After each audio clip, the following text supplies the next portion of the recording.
So recently, I swear I just sound like a broken record. I listen to myself talk, and it's like all I talk about is how hot the market is. But recently, the conversations that I've been having, hundreds and hundreds of conversations recently, it really revolves around what I've been calling the ultimate dilemma. And that's a lot of would-be sellers. In this hot market, a lot of would-be sellers are thinking like, gosh, if it's the best time to ever sell, is it also hard to buy? And that is a very real thing. I don't want to sugarcoat it. It is a very competitive market out there where multiple offer situations on listings is, I don't want to call it the norm, but you know what? We're going to call it the norm. It's what we're seeing out there, and strategizing how to actually win in those multiple offer situations, sometimes without even being the highest offer. I would argue it's something to really have your eyes on, and it's something to put a lot of focus into. And this leads me into something that I think is just crucially important, and that's the agent that you have working for you in your corner to help you buy your next house. So without focusing on selling where we usually focus, let's focus on buying. And I think an easy way to do this is just to give you some coaching on what I would do in your shoes if I were hiring an agent, say not in Salt Lake City, to help me out, not here locally, which obviously would be outside of my market. And I would hire a fantastic agent to help me with that. So going into it, I'd be ever mindful that there are, just like any business, any business I'm sure is like this, not that I would know, but I'm sure they are. There are a lot of good agents out there, and there are a lot of bad agents out there. There are a lot of really, really, really great agents out there, and it's such an honor and a privilege when I do come across those and getting to work with them. There are also really, really bad agents out there. And I can't ethically get into what the proportions look like across those four categories, but just to put it bluntly, it benefits you to vet out, to do your homework on the agents that you're working with. So if you Google like name a number, top 5, top 10, top 20 questions to ask buyer's agents, which is typically the buzz term that you're going to hear in this industry, those are all good questions. Do ask those. Experience level matters. Who you work with matters. Ask about their team, ask about their brokerage, all that good stuff.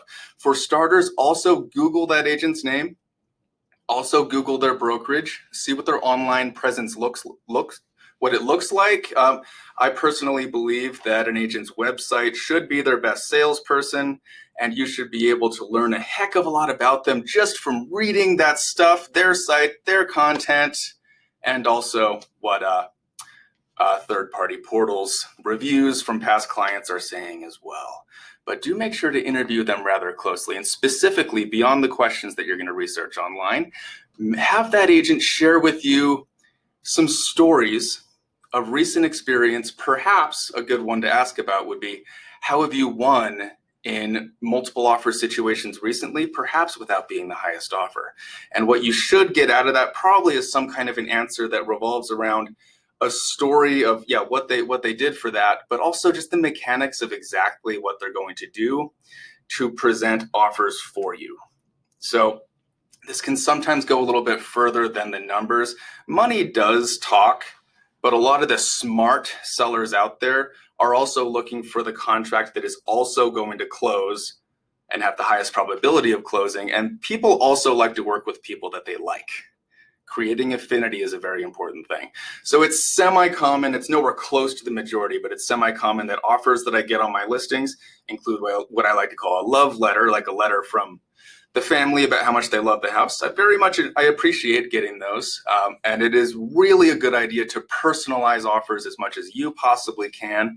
Again, you're trying to create an affinity so that those people want to work with someone they like, instead of just someone that is, in their perception, nothing more than the numbers on a piece of paper.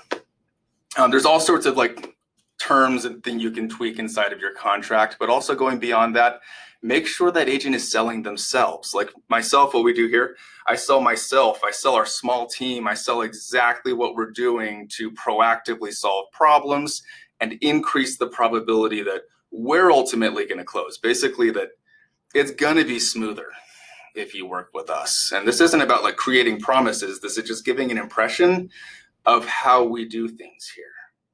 And just make sure your agent's doing that same kind of thing. And this also goes for your lender. We sell your lender aggressively. The lender that you use matters, and them reaching out to that listing agent as well to really go over you and your file from a borrower-centric point of view, basically describing to that listing agent exactly what they've uncovered about this loan file and how, if it is going to be easy to close, that it's going to be easy to close, and here's why. Crucially important. So I recommend interviewing people rather closely, and this goes beyond just like, hey, we have a relationship, or hey, he or she is just super nice. Like, the best buyer agents out there, the best listing agents out there, they're not always going to tell you what you want to hear. Don't let them waste your time. Make sure that people ask you the right questions to not waste your time, and have systems in place to get things done, and really just, can make you confident that you are actually going to be able to accomplish your goals. So that's my recommendation. It's what I would do if I were in your shoes. But as always, anything I can ever do to help you, you just feel free to reach out. Thanks.